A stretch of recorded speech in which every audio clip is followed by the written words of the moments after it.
নমস্কার বন্ধুরা, study with Sudip চ্যানেলে স্বাগত। আজকের ক্লাসে আমরা হিস্ট্রি থেকে কিছু গুরুত্বপূর্ণ প্রশ্ন দেখব। প্রশ্নগুলো এনশিয়েন্ট, মিডিভেল ও মডার্ন হিস্ট্রি থেকে মিক্সড আছে। এই প্র্যাকটিস সেটে টোটাল 50টা প্রশ্ন আছে। যারা আজকে প্রথমবার ক্লাস করছো তাদেরকে জানিয়ে দিই যে এর আগে আমরা ফুড এসআই পিওয়াইকিউ করেছি, মক টেস্ট করেছি। সেই সমস্ত ক্লাসের লিঙ্ক তুমি এই ভিডিও ডিসক্রিপশনসে পেয়ে যাবে, তো তুমি সেটা দেখে নিতে পারো। আর স্টাডি উইথ সুদীপ চ্যানেলকে যদি এখনো সাবস্ক্রাইব করোনি তো সাবস্ক্রাইব করে নাও, আর বেল আইকনটা অবশ্যই প্রেস করে দাও যাতে প্রত্যেকটা ভিডিও নোটিফিকেশনস তোমার কাছে সহজেই পৌঁছে যেতে পারে। তাহলে আর না দেরি করে শুরু করা যাক। দেখে নেব আমরা আজকের প্রথম প্রশ্ন। অর্থশাস্ত্র গ্রন্থটির রচয়িতা কে? অপশনসে রয়েছে চাণক্য, বাণভট্ট, কলহন নাকি আলবিরুনি। আর এর সঠিক উত্তর আশা করি তোমরা সবাই জানো, অপশন এ হয়ে যাবে কারেক্ট, চাণক্য। ঠিক আছে, চাণক্যের আরেকটা নাম কি আছে? কৌটাল্যা। আর কৌটাল্যা ছাড়াও যদি আরেকটা নাম বলি তো তাহলে সেটা হবে বিষ্ণুগুপ্তা। ঠিক আছে, নেক্সট প্রশ্ন দেখব আমরা। প্রাচীনকালে কোন শাসকের শাসনকালে মৎস্য ন্যায় দেখা দিয়েছিল? অপশনসে রয়েছে ধর্মপাল, হর্ষবর্ধন, চন্দ্রগুপ্ত মৌর্য নাকি শশাঙ্ক। তো এর সঠিক উত্তর হয়ে যাবে শশাঙ্ক, অপশন ডি হয়ে যাবে কারেক্ট উত্তর। নেক্সট প্রশ্ন আমরা দেখব, চতুর আশ্রম কোন যুগে পরিচালিত ছিল? অপশনসে রয়েছে পাল যুগে, সুলতানি যুগে, বৈদিক যুগে নাকি সেন যুগে। তো এর সঠিক উত্তর হয়ে যাবে, আমরা আজকে বেশি এক্সপ্লেনেশন দেখব না, এটাকে তুমি একটা রিভিশন ক্লাস হিসেবে ধরে নিতে পারো, কারণ কিছু প্রশ্ন এখানে এরকমও আছে যেগুলো আমরা আগেও করেছি। তো তার জন্য বেশি এক্সপ্লেনেশন এখানে আমি করছি না, কোনো ব্যাখ্যাতে আমি যাচ্ছি না। ঠিক আছে, আমরা অ্যান্সার্সগুলো তাড়াতাড়ি করার চেষ্টা করব। 50টা প্রশ্ন আছে তো টাইম লাগবে একটু। আচ্ছা, আরেকটা জিনিস তোমাদের বলা হয়নি, আজ সকালে অঙ্কের ক্লাস হয়েছে, তো যারা দেখোনি তো সেটা দেখে নিতে পারো। সেখানে বেশ ভালো ভালো কোশ্চেন্স আছে, প্র্যাকটিস সেট করানো হয়েছিল, তো সেটাও তোমরা দেখে নিতে পারো। ডিসক্রিপশনসে লিঙ্ক পেয়ে যাবে ওটারও। আচ্ছা, নেক্সট প্রশ্ন হচ্ছে, গুপ্ত যুগের নিউটন কাকে বলা হয়? অপশনসে রয়েছে প্রথম চন্দ্রগুপ্তকে, দ্বিতীয় চন্দ্রগুপ্তকে, সমুদ্রগুপ্তকে নাকি আর্যভট্টকে। তো এর সঠিক উত্তর হয়ে যাবে অপশন ডি, আর্যভট্টকে নিউটন বলা হয় গুপ্ত যুগের। ঠিক আছে, নেক্সট প্রশ্ন হচ্ছে, আলাহাবাদ প্রশস্তির রচয়িতা কে? খুব কমন প্রশ্ন, বেশিরভাগ এক্সামে দেখা গেছে, এমনকি প্র্যাকটিস সেটে এই প্রশ্নটা বারবার রিপিট হয়। আর এর সঠিক উত্তর হয়ে যাবে হরিসেন, অপশন ডি হয়ে যাবে কারেক্ট উত্তর। নেক্সট প্রশ্ন রয়েছে, তেহকিকি হিন্দ বইটির লেখক কে?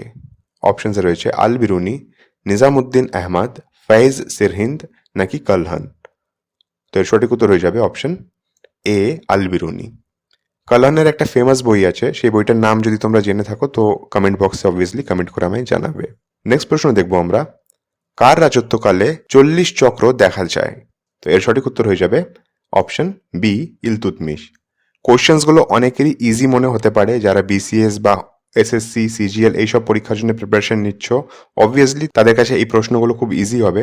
কিন্তু মনে রাখো যে আমরা ফুড এসআই পরীক্ষার প্রিপারেশন নিচ্ছি, আর এটা কিন্তু ক্লাস 10th লেভেলের হয়। তো তার জন্য এখানে কারেন্ট অ্যাফেয়ার্স থেকে হয়তো কোশ্চেন্স একটু টাফ করতে পারে, বা কারেন্ট ইভেন্টস থেকে হয়তো কোশ্চেন একটু টাফ করতে পারে, কিন্তু হিস্ট্রি থেকে সেই কমন কোশ্চেন্সগুলোই আসার চান্সেস ম্যাক্স রয়েছে। ঠিক আছে, নেক্সট প্রশ্ন দেখবো আমরা, কার রাজত্বকালে ভারতীয় উপমহাদেশের সবচেয়ে বড় আদিনা মসজিদ নির্মাণ করা হয়েছিল? অপশনস রয়েছে আকবর, ফিরোজ শাহ তুগলক, সিকান্দার শাহ নাকি গিয়াসউদ্দিন বলবন। এর সঠিক উত্তর হয়ে যাবে অপশন সি, সিকান্দার শাহ।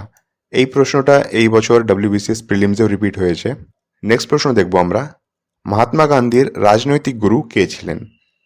আর এটা আমরা সবাই জানি, এর সঠিক উত্তর হয়ে যাবে অপশন এ, গোপাল কৃষ্ণ গোখলে। আচ্ছা, গোপাল কৃষ্ণ গোখলের রাজনৈতিক গুরু কে ছিলেন এটা যদি তোমাদের জানা থাকে তো এটা কমেন্ট বক্সে অবভিয়াসলি কমেন্ট করে আমায় জানাও। নেক্সট প্রশ্ন দেখবো আমরা, নিম্নোক্ত ব্যক্তিদের মধ্যে কে গাদার পার্টির নেতা ছিলেন? আর এর সঠিক উত্তর হয়ে যাবে অপশন এ, লালা হরদয়াল। নেক্সট প্রশ্ন দেখবো আমরা, কৈবর্ত বিদ্রোহ কত সালে হয়েছিল? তো এর সঠিক উত্তর হয়ে যাবে 1070 থেকে 1071 খ্রিস্টাব্দে। আর এই সময় বাংলাতে কিন্তু পাল বংশের রাজত্ব ছিল, আর পাল বংশের মধ্যে এটা মাহিপাল দ্বিতীয়র রাজত্ব চলছিল। আর কৈবর্তের নেতার নাম কি ছিল? কৈবর্তের নেতার নাম ছিল দিব্য।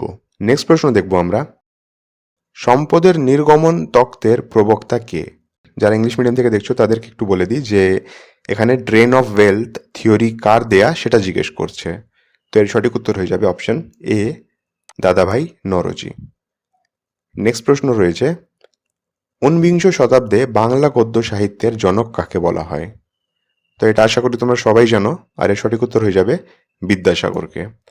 নেক্সট প্রশ্ন দেখবো আমরা, শুদ্ধি আন্দোলন কে প্রবর্তন করেছিলেন? তো শুদ্ধি আন্দোলন কে করেছিলেন? স্বামী দয়ানন্দ সরস্বতী। অপশন এ হয়ে যাবে কারেক্ট। নেক্সট প্রশ্ন দেখবো আমরা, নববিধান সমাজ কত খ্রিস্টাব্দে গঠিত হয়? তো নববিধান সমাজ 1880 খ্রিস্টাব্দে গঠিত হয়েছিল। অপশন এ হয়ে যাবে কারেক্ট। নেক্সট প্রশ্ন দেখবো আমরা, হান্টার কমিশন কত খ্রিস্টাব্দে গঠিত হয়? হান্টার কমিশন 1882 খ্রিস্টাব্দে গঠিত হয়েছিল। আর হান্টার কমিশনকে কে প্রিসাইড করছিল? আর এটা presided by sir William Hunter হবে। আর সেই সময়ে যদি জিজ্ঞেস করা হয় যে লর্ড কে ছিলেন, আমাদের ভাইসরয় কে ছিলেন, তো এর সঠিক উত্তর হয়ে যাবে লর্ড রিপন। ঠিক আছে। আচ্ছা, আরেকটা প্রশ্ন এখানেই, যে হান্টার কমিশন কেন নিযুক্ত করা হয়েছিল বা কেন অ্যাপয়েন্ট করা হয়েছিল? 1854 সালে উডস ডিসপ্যাচ যে প্রস্তাবগুলো দিয়ে গেছিল, তো সেটাকেই দেখার জন্য বা সেটাকে সুপারভাইজ করার জন্য এই কমিশনটার অ্যাপয়েন্টমেন্ট করা হয়েছিল। আর ফিউচারে কি কি আরো নীতি আসতে পারে, কি কি কারেকশন করা যেতে পারে, সেগুলো দেখাই কিন্তু এই কমিশনের কাজ ছিল। নেক্সট প্রশ্ন দেখবো আমরা, নিম্নলিখিত ব্যক্তিদের মধ্যে কে বাংলায় ওয়াহাবি মুভমেন্টের অন্যতম নেতা ছিলেন? তো এর সঠিক উত্তর হয়ে যাবে অপশন সি, তিতুমির। ঠিক আছে। নেক্সট প্রশ্ন দেখবো আমরা, মাতঙ্গিনী হাজরা কোন আন্দোলনের সক্রিয় অংশগ্রহণ করেছিলেন? তো এর সঠিক উত্তর হয়ে যাবে ভারত ছাড়ো আন্দোলন, quit India movement. Option D হয়ে যাবে কারেক্ট উত্তর। নেক্সট প্রশ্ন দেখবো আমরা, ব্রহ্ম সমাজ কে গঠন করেন? খুব সোজা প্রশ্ন, ব্রহ্ম সমাজ রাজারাম মোহন রায় গঠন করেন। নেক্সট প্রশ্ন দেখবো আমরা, চতুর্থ বৌদ্ধ সংগীতি কার রাজত্বকালে হয়েছিল? চতুর্থ মানে হচ্ছে লাস্টটার কথা বলছে, আর লাস্টটা হয়েছিল কনিষ্কের সময়। আচ্ছা, এখানে একটা প্রশ্ন তোমাদের জন্য, ব্রহ্ম সমাজ কত সালে গঠন করা হয়েছিল? এর উত্তরটা আমাকে কমেন্ট বক্সে অবভিয়াসলি জানাও। ঠিক আছে। নেক্সট প্রশ্ন দেখবো আমরা, থিওসফিক্যাল সোসাইটি কত খ্রিস্টাব্দে প্রতিষ্ঠিত হয়? এবার দেখো, এখানে অ্যাকচুয়ালি দুটো জিনিস দেওয়া উচিত ছিল, যে ইন্ডিয়াতে নাকি এর অরিজিন যেখানে হয়েছিল সেই শহরে। তো এটা সেটা বলেনি যেহেতু, তো আমরা ধরে নিলাম এটা প্রথমবার যেখানে প্রতিষ্ঠিত হয়েছিল সেটাকেই আমরা ধরবো। তাহলে এটা 1875 হয়ে যাবে এর সঠিক উত্তর। আমি বলে দিই পুরো ডিটেলে, 1875 সালে এটা নিউ ইয়র্কে স্ট্যাবলিশড হয়েছিল থিওসফিক্যাল সোসাইটি। আর কারা করেছিলেন? তো ম্যাডাম ব্যালেভেটস্কায় আর কর্নাল অলকোট এটার ফাউন্ডার ছিলেন। কিন্তু এটা আবার 1882 সালের ভারতে যে ম্যাড্রাসের পাশে একটা জায়গা ছিল আদ্যার বলে, সেখানে এর হেডকোয়ার্টার বানানো হয়েছিল।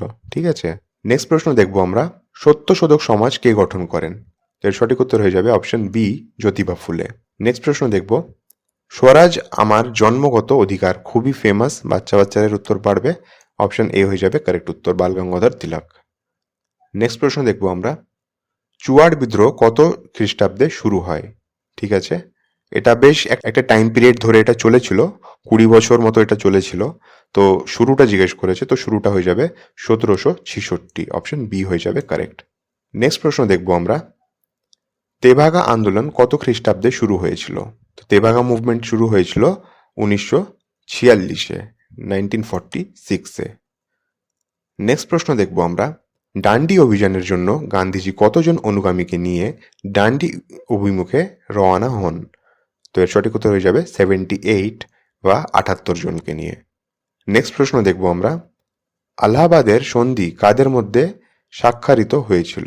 তো এটা হয়েছিল ব্যাটল অফ বাক্সারের পরে রবার্ট ক্লাইভ আর সম্রাট শাহ আলমের মধ্যে। অপশন এ হয়ে যাবে কারেক্ট। নেক্সট প্রশ্ন দেখবো আমরা, কোন যুগে সভা ও সমিতির উল্লেখ পাওয়া যায়? তো সভা ও সমিতির উল্লেখটা কোথায় পাওয়া যায়? এটা ঋগ্বেদিক যুগে পাওয়া যায়। অপশন ডি হয়ে যাবে কারেক্ট উত্তর। 1919 সালে 23শে নভেম্বরে সর্বভারতীয় খিলাফত সম্মেলনের সভাপতি কে নির্বাচিত হয়েছিলেন? 1919 সালে অল ইন্ডিয়া খিলাফত কমিটির যে প্রেসিডেন্ট হিসেবে নির্বাচিত হয়েছিলেন, ওনার নাম হচ্ছে অপশন এ, মহাত্মা গান্ধী। রেশমি রুমাল আন্দোলন কত খ্রিস্টাব্দে হয়? তো রেশমি রুমাল আন্দোলন 1913 খ্রিস্টাব্দে হয়েছিল। রেশমি রুমাল আন্দোলনকে ইংলিশে এটাকে সিল্ক লেটার কনস্পিরেসি বা সিল্ক লেটার মুভমেন্ট বলা হয়। এই জিনিসটা কি একটু আমি বলে দিই তোমাদেরকে। সিল্ক লেটার কনস্পিরেসিটা মেনলি এটা ইন্ডিয়াতে 1913 সালে দেওবন্দি লিডার্সের দ্বারা শুরু করা হয়েছিল। এই মুভমেন্টে আফগানিস্তান, জার্মানি ও তুর্কির কাছে হেল্প চাওয়া হয়েছিল যাতে সবাই মিলে আমরা ভারত দেশকে স্বাধীন করাতে পারি। আর এটা একটা লং পিরিয়ডের ছিল, 1913-তে শুরু হলো আর 1920 অব্দি চলেছিল। তো মেনলি এখানে অনেক জায়গায় দেখবে 1916 বলে লেখা থাকে, তো লক্ষ্য করবে যে সেখানে কিন্তু রেশমি রুমাল মামলা লেখা থাকে বা সিল্ক লেটার কনস্পিরেসি লেখা থাকে।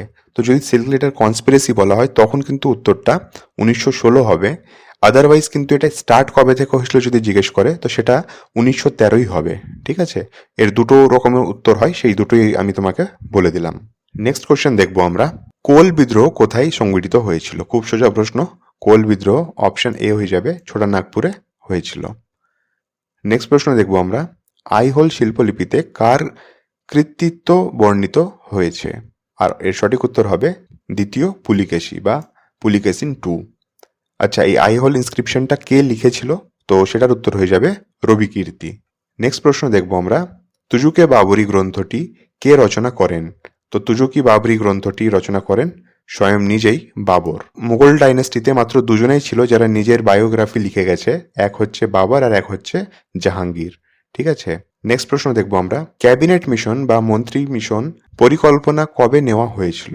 তো এর সঠিক উত্তর হয়ে যাবে 1946 সালে। নেক্সট প্রশ্ন দেখবো আমরা, কত খ্রিস্টাব্দে বিশ্বভারতী প্রতিষ্ঠিত হয়েছিল? তো এটা 23শে ডিসেম্বর 1921 হয়েছিল। অপশন এ হয়ে যাবে কারেক্ট। নেক্সট প্রশ্ন দেখবো আমরা, কাকে সীমান্ত গান্ধী বলা হয়? ঠিক আছে, তো এটা আমরা জানি, এটা খান আব্দুল গফর খানকে বলা হয়। সীমান্ত গান্ধীকে ইংলিশে ফ্রন্টিয়ার গান্ধী বলা হয়। নেক্সট প্রশ্ন দেখবো আমরা, কোন মুঘল সম্রাট সাম্রাজ্যে নৃত্য ও সঙ্গীত নিষিদ্ধ করেছিলেন? ইজি অ্যাগেন, এটা হবে অরঙ্গজেব। নেক্সট প্রশ্ন দেখবো আমরা, আকবরের দ্বিতীয় রাজধানী কোথায় ছিল? দ্বিতীয় রাজধানী কোথায় ছিল? সঠিক উত্তর হয়ে যাবে ফতেপুর সিকরি। ঠিক আছে, নেক্সট প্রশ্ন দেখবো আমরা, দিল্লির কোন সুলতানের শাসনকালে সিজদা ও পাইবোস প্রথা চালু হয়েছিল? তো এর সঠিক উত্তর হয়ে যাবে গিয়াসউদ্দিন বলবন। অপশন এ হয়ে যাবে কারেক্ট। নেক্সট প্রশ্ন দেখবো আমরা, স্বাধীনতার সময় ভারতের জাতীয় কংগ্রেস সভাপতি কে ছিলেন? তো স্বাধীনতার সময় কে ছিলেন? অপশন বি হয়ে যাবে কারেক্ট, জে.বি. কৃপলানি। নেক্সট প্রশ্ন দেখবো আমরা, খিলাফত আন্দোলন কত খ্রিস্টাব্দে শুরু হয়েছিল? তো খিলাফত আন্দোলন একটু আগেই আমরা করেছি, সেটা সঠিক উত্তর হয়ে যাবে 1919-এ। ওখানে জিজ্ঞেস করেছিল প্রেসিডেন্ট কে ছিল, আর এখানে জিজ্ঞেস করছে আন্দোলনটা কবে শুরু হয়েছিল। নেক্সট প্রশ্ন দেখবো আমরা, ওয়ার্নার চুক্তি কাদের মধ্যে স্বাক্ষরিত হয়েছিল? তো এর সঠিক উত্তর হয়ে যাবে পেশওয়া প্রথম বাজিরাওয়ের সঙ্গে কোল্হাপুরের শাসক দ্বিতীয় শম্ভুজির সঙ্গে হয়েছিল। নেক্সট প্রশ্ন দেখবো আমরা, মধ্যযুগে কোন শাসক তামার নোট প্রচলন করেছিলেন? এর সঠিক উত্তর হয়ে যাবে মোহাম্মদ বিন তুগলকের সময়। অপশন বি হয়ে যাবে, অপশন সি হয়ে যাবে কারেক্ট উত্তর। নেক্সট প্রশ্ন দেখবো আমরা, নিষ্কো ও মনা নামে দুটি মুদ্রা কোন যুগে প্রচলিত ছিল? তো এর সঠিক উত্তর হয়ে যাবে বৈদিক যুগে। এই প্রশ্নটাও কিন্তু বিসিএসে এসেছে। নেক্সট প্রশ্ন দেখবো আমরা, কোন সাম্রাজ্যের শাসনকালে গান্ধার শিল্প বিকশিত হয়েছিলেন? তো এর সঠিক উত্তর হয়ে যাবে অপশন এ কুষাণের টাইমে। ঠিক আছে, নেক্সট প্রশ্ন দেখবো আমরা, স্বরাজ দল প্রতিষ্ঠিত হয় কত খ্রিস্টাব্দে? তো স্বরাজ দল হয়েছিল 1923। অ্যাগেন অপশন এ হয়ে যাবে কারেক্ট উত্তর।